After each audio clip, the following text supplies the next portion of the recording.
way back into the past, into year 1834.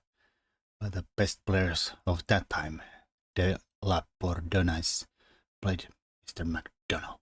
We continue with the same opening theme as in the previous games, the Italian game, and the bishop c5 line. And white builds, continues building the big center with c3, d4, and this time black plays d6. Defends his pawn with a pawn. Let's do a look them maybe the main line. If the game would continue normally, d4, e takes, c takes, and bishop b6, which is a kind of a blunder. You are supposed to check here and get that tempo so you can deal with this pawn duo marching forward. Here this is quite a common mistake, dropping back, but then both of these moves, d5 or e5, cause black a lot of trouble with the knights being kicked around. Might sometimes continue with both of them.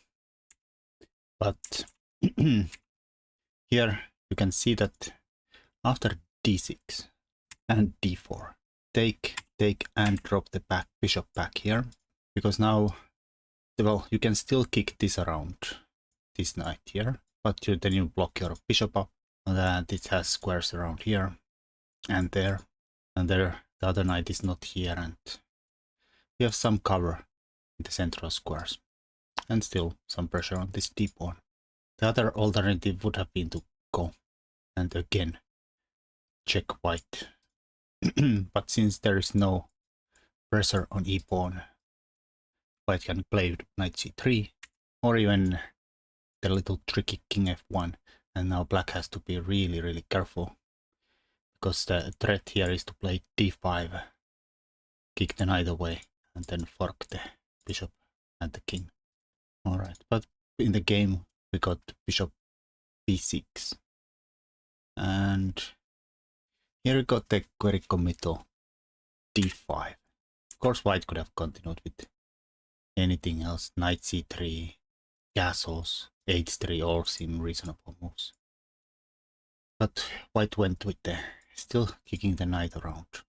But as you see, we do block the bishop diagonal here.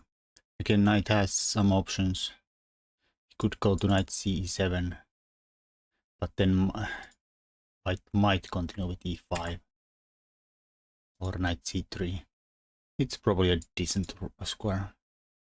Just probably to be avoided is again the knight a5 to the flank, because you have very limited squares to retreat, and if white just sidesteps the bishop, these threats are almost impossible to meet. So in the game, black chose knight e5, instantly offering a trade, and white took it, and black takes back, and knight c3. Both sides there develop. White has the center well covered. Black has this bishop. White bishop, on the other hand, has been blocked by the d5 move. Having the extra space, I don't know if it's really relevant here though, but there is no tension at all in the center at the moment. White went and pinned the knight. Options would have been, for instance, castles. Here any kind of ideas to play king h1, trying to free the f pawn, fail miserably to the knight g4 ideas, and you hit here twice and you have the queen coming here. Black straight up winning already. h3 would have been a little preemptive move, taking away knight, and the bishop moves to g4. Here a knight could have dropped back to e8, maybe thinking about trying to utilize the f2 square, open the f-file. Here, for instance,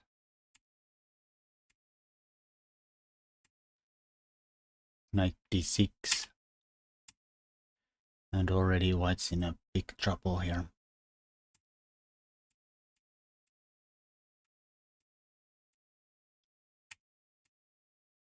Bishop f5, and white has a kind of miserable pawn structure. Black has the pair of bishops. Anyways, in the game, white pinned the knight instead of castles. And black castled. Could have challenged the bishop immediately. Like, white has this pretty good in between check though. And now bishop block, for instance, runs into the takes. And now obviously the knight can't capture, and if you capture with the king, you lose the castling rights, and you take with the queen, then white can take here, and damage the structure. And oh, there's a nice bind here, queen f3. Black probably needs to defend this pawn. Now let's say castles. Even though the g file is open, it seems safe enough. This is not going forward. Bishop is still unchallenged here though. That's a plus for black for sure. But I would think that white's doing fine here. So after here, black just castles. And white does come and increase the pressure here. But notice that this bishop is alive still, and so is this. So black got out of the checks. And that is to his benefit after the queen d6. Maybe a little better would have been to force the same that happened in the game, but maybe a little more on the black's terms. h6, takes. We get to a similar situation as the game continuation, but here we have just a tad more freedom for the king to go to h7. Maybe a more flexible score than what happened in the game. And black wasted this move. Okay, the difference is that it's going to be exactly the same, but the pawn would be on h6, which would give some options for the black king. And white played g4, really finding the f5 square, making f6, f5 really impossible. And of course you can easily see that the pawn is not really hanging because of the rook g1. Black can defend the bishop, but then we have h3. Don't use f3 and drop the rook, but h3, and then black would lose the bishop. So taking advantage of little tactics to get this positional bind going on. And now maybe king h8 would have been better. King g7. Also, if you had h6, you could stick the king onto h7 here. Knight e2.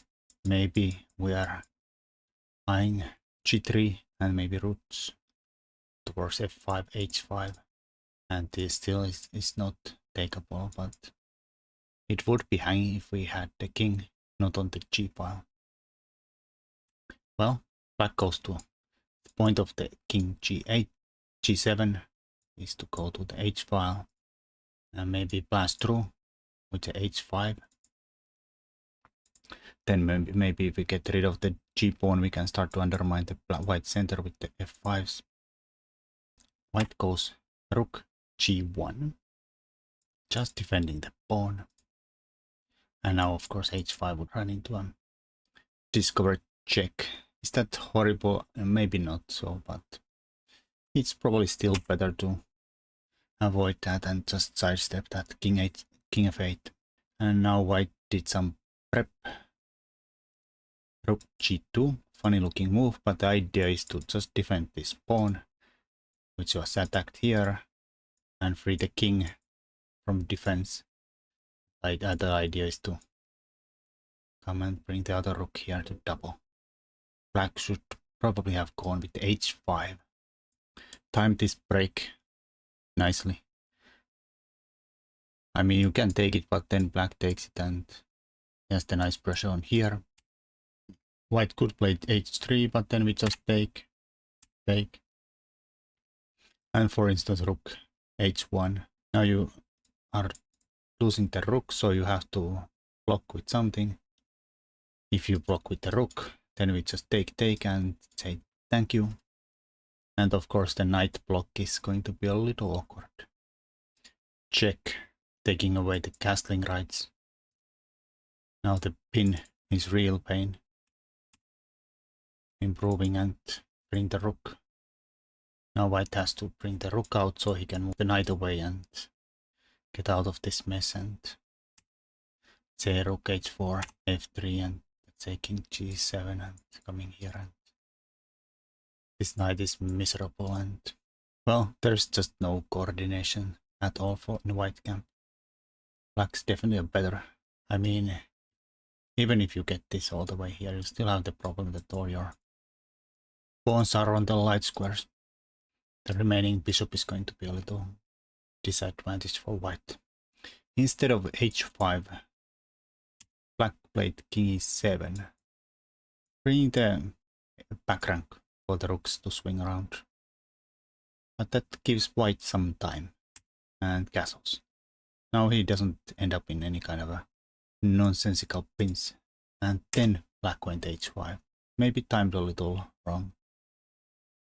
Here white pushed. And black should have taken. Rook takes. And bishop here. Big threat of forking the king and the rook. And now, for instance, if you try to grab the pawn here, black can play king f6, and no, this guy has no future. Bishop covers this square. You can't even defend it. You can pin the knight, bishop, but then you lose the rook. On the other hand, king d2 to cover this doesn't really help because black can harass the rook around here. Let's say rook drops back here. Bishop h3, for instance, and the bishops are just covering a lot of squares. They are quite untouchable here. Maybe rook to g file to challenge the g file next, and on those lines, something like knight g3 could run into a rook here. If you go here, you still have the problems with the pawns. As everybody's isolated here. Rook g4. If you take, you probably have some pressure on the h file. Here Tartakover in his book knows that rook g2 would have been probably the best, but still bishop check, king c2, and Tartakover gives this as equal chances, but Engine would really heavily disagree and think black is much better here still. For instance, knight bishop g4, just blocking the g file, winning these guys. Black's definitely doing fine here. So black should have taken here for sure. Instead he plays f5.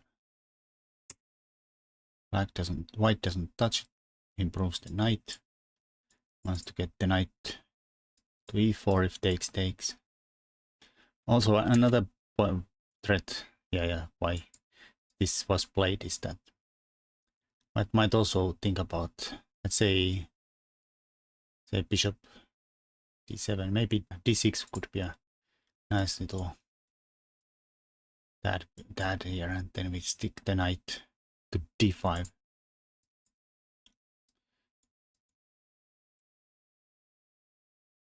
Something like this could happen easily. Well, black comes here, be able to take d6 with the bishop. Still probably doable though, but at least there's nothing hanging anymore. The game white went differently. He played g6, which might be the best move. And black dropped the bishop to d6, keeping this bishop still blocked there, so no sacrifice anymore.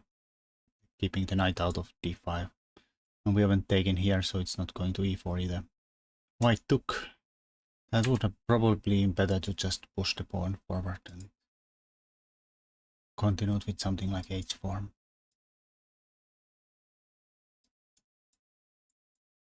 Take h5, push h4, h4, h5, h6, h7. Well, that's the plan. While black's probably gonna have something to say about it, but would have been a promising continuation too. Instead, yeah, takes. Black took f4. And maybe not the ideal move here. Doubling up the rooks to g file is probably a better move. Black could try to keep things close to f4, but then rook check. Rook coming up. Say bishop g4. White can start to target these squares. Say rook e8. Just take, and take, and it's already big threats. Black has to probably play this, and we can check probably, and you go here, you're gonna drop the rook here, and if you go here to kind of idea that take counter attack, you can still probably take and just grab the opponent. This is just collapsing for black. I'd played f4 instead of doubling up here. And black took e takes f, and now he went rook dg1 now. But the problem with this now is that black could have definitely, he went here, which is not ideal. Could have played f3, which is really annoying move. Kind of questioning this. Black can still quite could continue with this, but then we go here and suddenly there is a threat of playing f2 and trying to discoordinate the rooks. The bishop does cover the promotion square though. And the other highlight is of course that after f3 the bishop opens up to h2. Rook, let's say up here, can start to harass the other rook. No squares left here. The problem is that there's, let's say here, then you have the forks again. And if king tries to go to a different square, still the bishop h2, bishop f5 and f2, and it still covers the promotion, but you're just running out of squares. No, not there, but here. And there's another passer pawn too. Covered by the bishop here.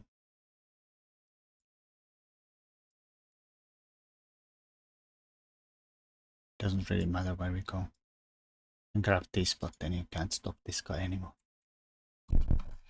So for black, f3, opening up the bishop and causing some problems with f2 would have definitely been them way out of trouble, and black's definitely even better there already. Instead he went king f8, just avoiding the check. But check is just a check. White went rook g6. Now black pushed, opened the bishop up. White took f5. And here again, bishop here would have kept the game even. Now there is no problems with the rook because it's defended. Not attacked here. Can move the rook anywhere. Notice you cannot take here again because of this fork here. But we can pick this up and about equal. Of course the h pawn is still an asset, but we can blockade it. And now if you go here, you can still get pinned.